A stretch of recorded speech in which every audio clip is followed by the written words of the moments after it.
Knock, knock. Welcome to my studio!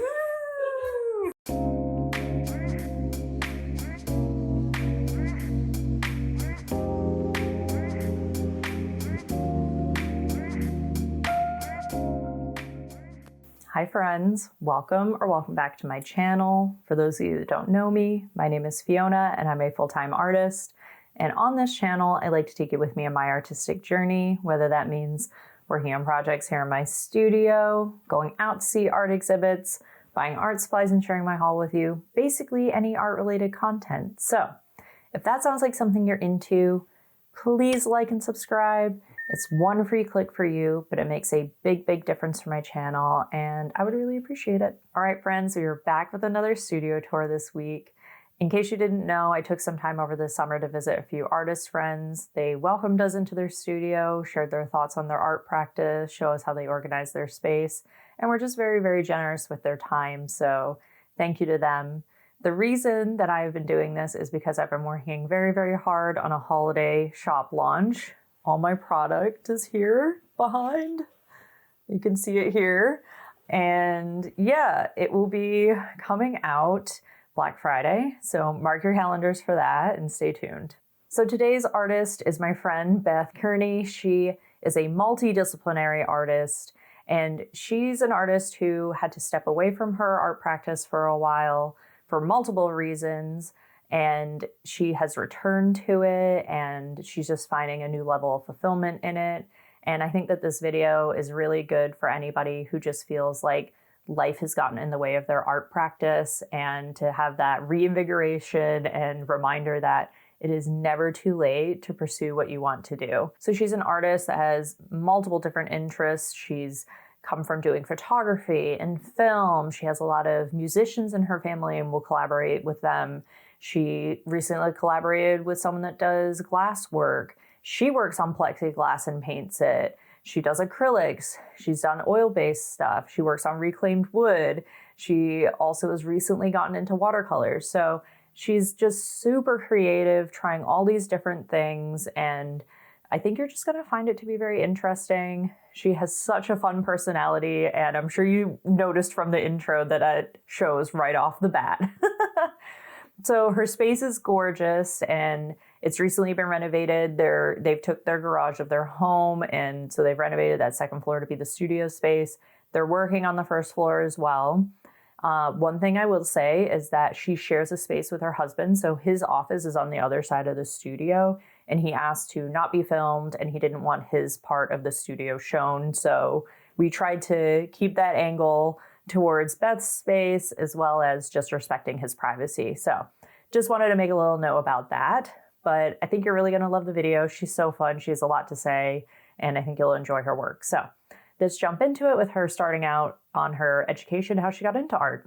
So I went to college. I went to Hampshire College. I didn't necessarily want to do an actual full-on arts degree. Mm-hmm. I wasn't really sure what I wanted to do, but I wanted to have other things that I could do as well, because I have a lot of different interests. So Hampshire College, you create your own major there. So when I went there, I was able to study everything I wanted to. So I started out doing photography and then moved into film. So I did a senior thesis, but they don't call it a thesis there. I did animation with claymation with, I made a fetus out of clay and filmed it and did experimental film techniques and did all kinds of different things. Like I would do like lots of layering of the images, and then I did voice recording of my mom singing, and then we did sound design for it, and so it was like an actual finished like animation film in the end. But then, so when I was in college, I didn't actually take really any art classes there. I took more film and photography courses, but I was able to take a printmaking class at Mount Holyoke because there was a 5 colleges, so I took a printmaking class there. But a lot of it's just self-taught.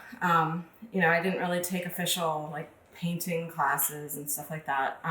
But more recently now, I've been taking some workshops, like one-day workshops. So I did a watercolor one-day workshop with Kat Block, who is an amazing artist. And so like I was learning from her how to use watercolor, because when you're not familiar with a medium, and you can only relate to some other medium. So like in my head, I've always worked with acrylics. So I'm constantly wanting to like, and I don't always use a lot of water with my acrylics. So using the water as a base is like a different kind of phenomenon, I guess, for me, and a different way to use a medium. But I think like as an artist or even as a human being, always trying to push yourself, like learning new things, learning, going past your boundaries always, because you can always learn from somebody, meeting new people and learning their experiences, like even just interviewing artists and hearing how they do things. You get ideas and like they're constantly going over and over and over again. I felt like I was an artist for most of my life, but then, you take a hiatus and you do other things and life gets in the way. And then it's like, when can you bring the art back more full time again? And that's kind of what I'm trying to do now. I'm trying to get back out. Yeah. And it's a different world. It's a completely different world, building websites, social media, computers, all that stuff is just different. Like even when I did photography in college and film, the digital cameras were like a new thing, and like Photoshop was a new thing. And I had to learn it, but the basis of everything is in, the darkroom, in like the actual physical touching of the materials. And I think especially as an artist, any kind of artist, whether you be a musician or an actor, a visual artist, there's the tactile, I don't even know the right words, but like you have to like feel things and like physically feel things. And I think that's what's kind of missing a little bit with the digital age coming in. But it's also, if you use the digital stuff as a tool, it can work to your advantage. So I think what I'm also trying to do now is work with the basics of like real life images and then like transforming them, but then still coming back to like the basic, like, so I usually always start with some kind of photograph of in my head, whether I actually have a physical reference photo or it's like a photograph that's I've framed in my head as the basis of the beginning of any art project. Does that make sense? Yeah, absolutely. Okay. Yeah. I had to bring this up. This is a college self-portrait. That you took yourself. I took myself, yeah. So infrared photography back then. And it's actually printed on real photographic paper in a real darkroom. So.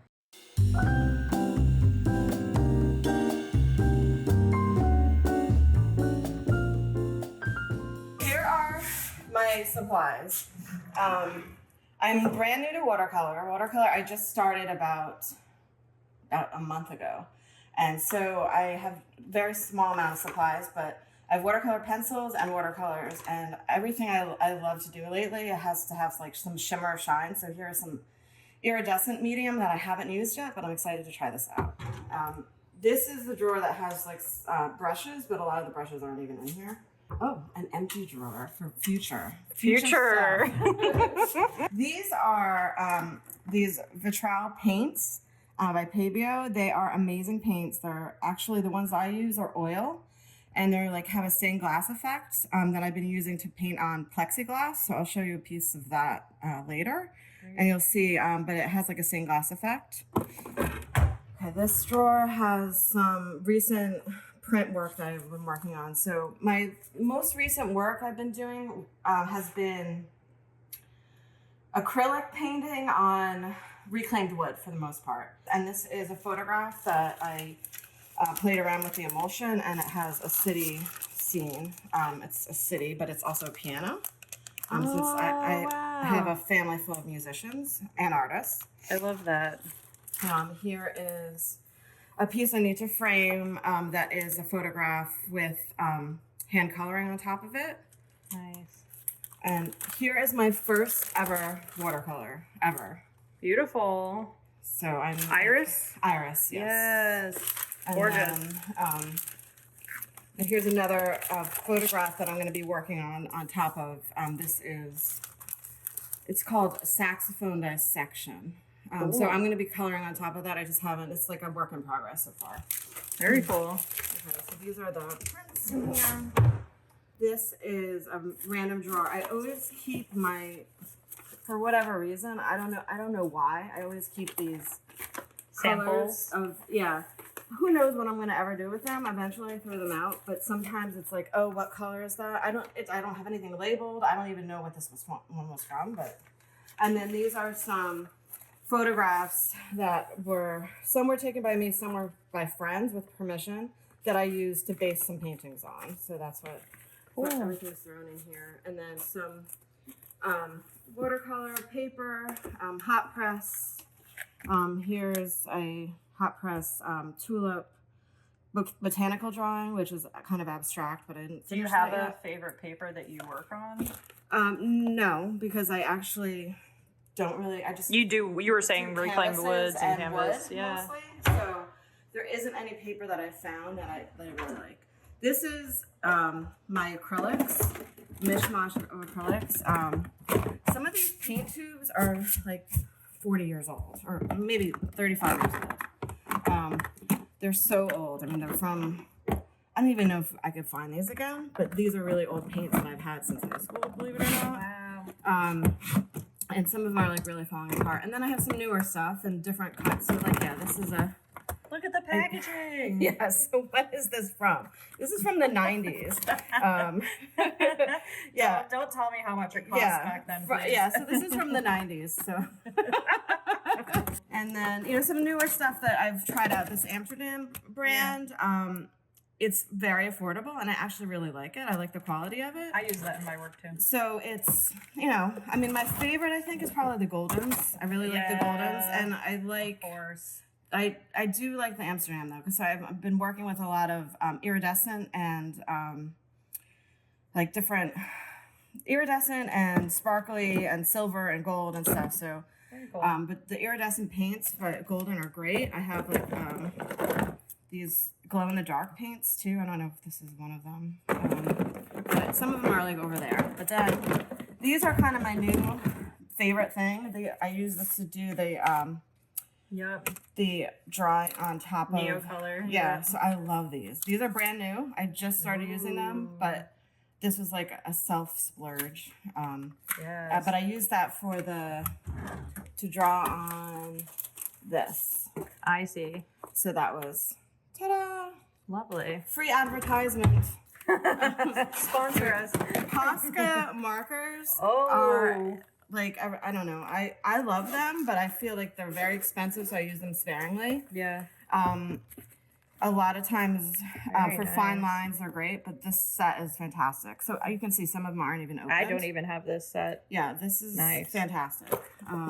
Awesome. And then I've done one oil painting, like actual oils that weren't these kind of oils. Yeah. And this is a set I won, I think, in high school, and I've never used it. So there you go. There you go. But paints don't. It's a Winsor Newton. Yeah, so, it's good quality stuff. It's good quality stuff. Yeah.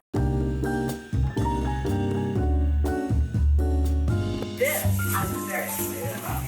So this is my newest medium that I don't know if I'll be able to continue with, but this is my first glass piece. Yeah, so this is again going with the cityscape idea. Gorgeous. Wow. And this is called Summer Wind. I love. Wow. Where do you do this work? So this one, I met this wonderful artist named Judy at West Windsor Arts at this show that this wonderful person curated. Or juried. Oh, I'm nodding, really? And so I had a piece there that was on plexiglass. She had a glass piece, and we connected. That's and right. So we started doing collaborations together. So I love. We're trying to get together more and do some more work together. Fantastic. So, I love that. And she actually came here yesterday to my studio and worked on a piece. Great. Thank you for sharing that. You need to tell us about this piece because this was the one that I juried into the show at West Windsor Arts. Okay. So. You can see the light coming through it. Yeah. So this one is of Patterson Falls, which is nearby. It's a national park, and it's one of my favorite places. This was actually done on a photograph I took in the fall, so you could see some of the trees in there. But when I painted this, I painted it in this corner so that the natural light from the window came in. So that's how I could see how it was painting. Ah, very cool. Yeah, and what type of paint did you use on it? So this is the Pavio Vitral paint. The ones that are in here, right? Yeah, that's... And I'll show the little here. This is what was used on that. Very cool. Yeah. So I'm still trying to figure out how to actually clean up that paint off of brushes without using turpentine. So I haven't quite figured that one out. If anybody knows, leave it in the comments below.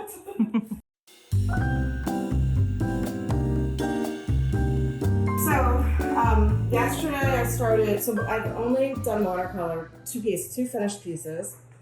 This is my third watercolor, but I really like gouache. Gouache is my favorite medium. I actually don't really have any other finished pieces that are here that are in gouache because I don't have them anymore.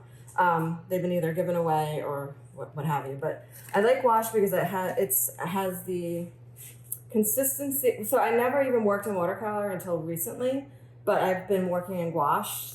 The first time I think I used gouache was when I painted over a black and white photograph that I printed in high school and painted gouache over it because I liked the opaqueness of the paint, but I also like how you can water it down and becomes more like a watercolor, even though I wasn't familiar with watercolor at the time.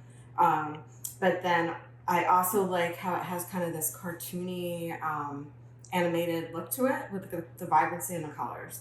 And I also like how it dries out and then you can just re-wet it and it reactivates. So it's because I'm really bad at like closing my paints and stuff. So some of these paints are probably 25 years old, and even though they're hard, they still can come out. So that's one of my favorites. So this reusability. Reusability. And so this is a watercolor I started out with, and then now I'm putting gouache over it to bring out some of the stuff.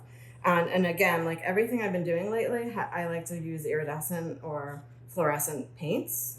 So you can see there, I used this is like a brand I never even heard of, but I liked the colors and it was affordable. It has golds and silvers and stuff. So this is watercolor. It looks like a makeup palette. It does, I know. So yeah, nice. Maybe I should put some on my face. We don't suggest that. Don't try that at home. Well, yeah. So now we were talking earlier about every artist I know, including myself, has drank from their disgusting water cup. So this one actually probably is really toxic because it has the makeup palette paints in it. Please don't do this at home. So anyway, for some enjoyment, drink your water.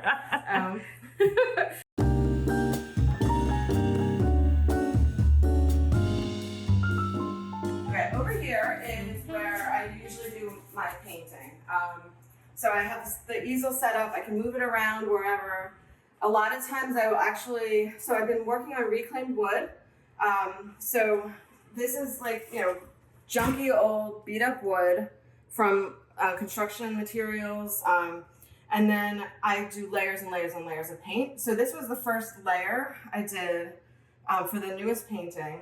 So I actually am working on a series of photographs that a photography friend, Fontana Photography, I'm using some of her photographs to do paintings. And she's a fantastic artist as well, but I want to bring her work to life in a different way.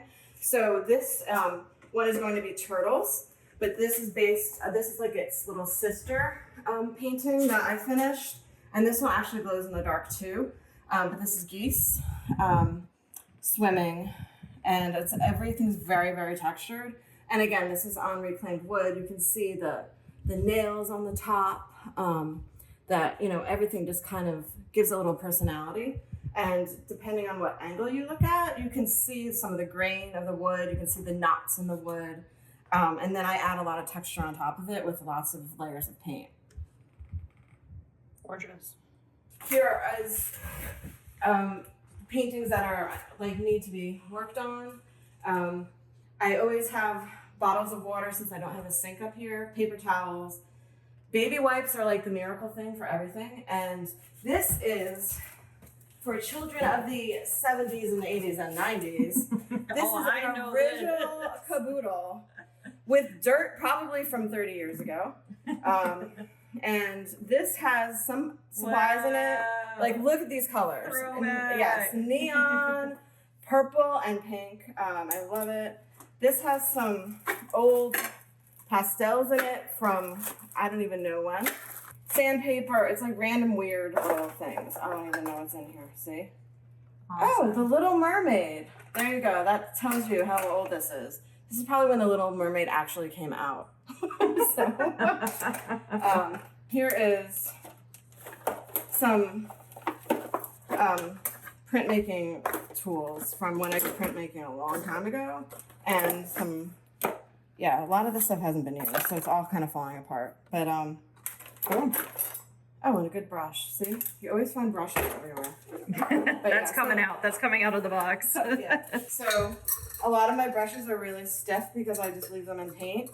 But it's actually been coming in handy lately because I'm doing a lot of textured work. So I use that to my advantage now with bad brushes. And then I've been trying to be better at my other brushes. So I also have tools that I've been using to paint on the wood. So this painting here that I started, I put the paint on and I use this as a tool to put it on instead of a brush. And then I could also use this side for texture. And then I have other things that I use to make dab lines with. I mean, these are all household painting tools, but you can get a lot of good textures with them, especially like for lines. So like I use them a lot for straight lines and like instead of a ruler. So that's what those are for. So for something like a painting like this, those lines were all created either with a ruler or with one of those spackle tools. Very cool. I've asked about the glow in the dark, so we're gonna go see. Yeah. Close that behind. No problem. This is how it goes. You're reading alone is upside down. Yeah. So it's in the reflection. So we're gonna switch the light here. Oh.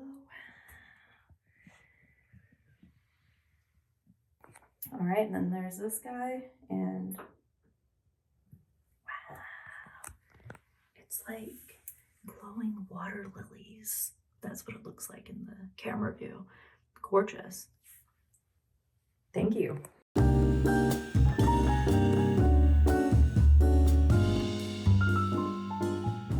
So I took a really long hiatus from art, and just like life gets in the way. So I wanted to start something new, and one of the things that I wanted to do was, unfortunately, my sister had a stillborn child named Jill, and it was a very difficult thing for her and our family to go through, losing a child in that way.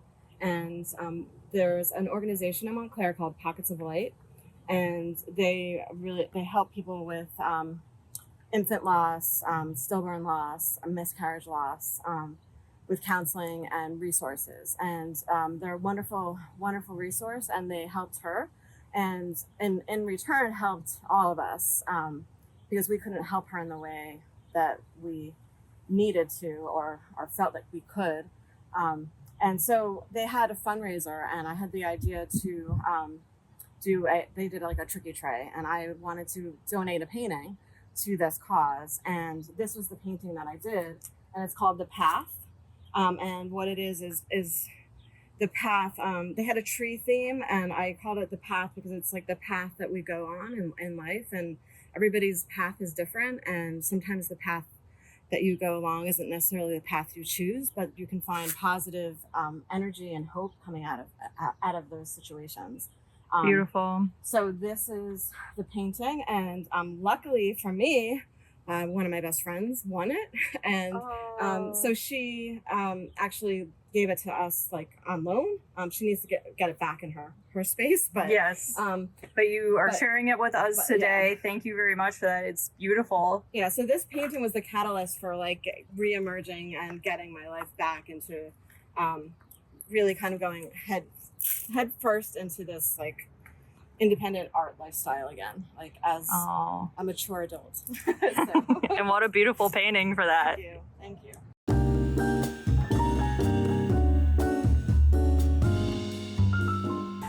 So if you're filming right now, I will show you my very exciting pile of wood. Over here in this corner is plexiglass. There's about 10 of these. This is going to be future giant pieces. So these are 2 feet by 4 feet.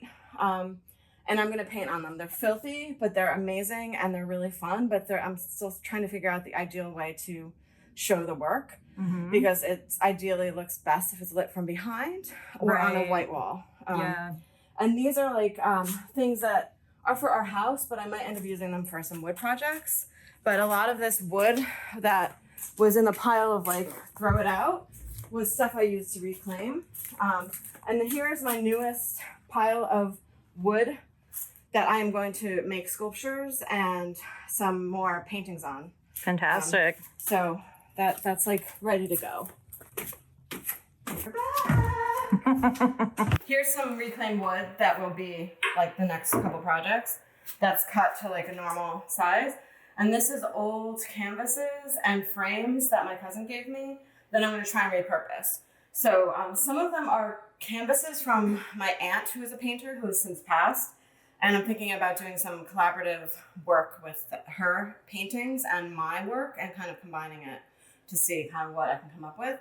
Probably 3-dimensional things things coming off the canvas and cutting up her canvases, because some of it's water damaged. So that way I can kind of reuse it and use the texture in it and also the colors and kind of build from it. But I haven't started anything with that. This is a very old painting that I never finished, but I love the texture. So this was from at least, I would say, 25 years ago. And I don't know if I'm going to ever finish it or if I'm just going to keep it as is and just say this is the finished piece. But I don't know. There's something about it I really like, but I just never got past this point. I call that like the painting like hump, when it's like you like what you've done already, so it's like you don't want to like go further because you're afraid of ruining what you already have. Exactly. Yeah, I understand. So these are old paintings and drawings. Do you ever paint over old paintings? I have, but I'm trying, like some of this stuff I kind of almost keep it as like a archive. An archive. Yeah. Like this was like an early pastel I did from, really long time ago. So it's just interesting how I still have very similar styles and colors. So these are old prints. Yeah. So this one, these were the ones that kind of just didn't make it. So like this is from 1995. Wow. And when I signed my paintings differently, so just the different prints on the big printing presses, and those were really fun. Were those lithographs or? Those were. Well, they looked like relief, right? Yeah, those were relief. I don't have the actual blocks that they were done on. Mm-hmm. Gorgeous. Yes. I mean, everyone has these. I feel like. This is Bobby in 1991. Bobby.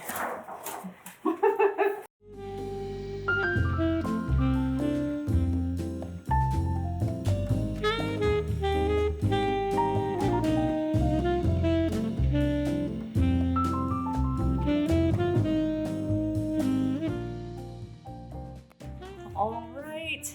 Thank you so much for showing us your studio. Thanks Love for your visiting. space, and I will see you guys in the next one. Bye. Bye.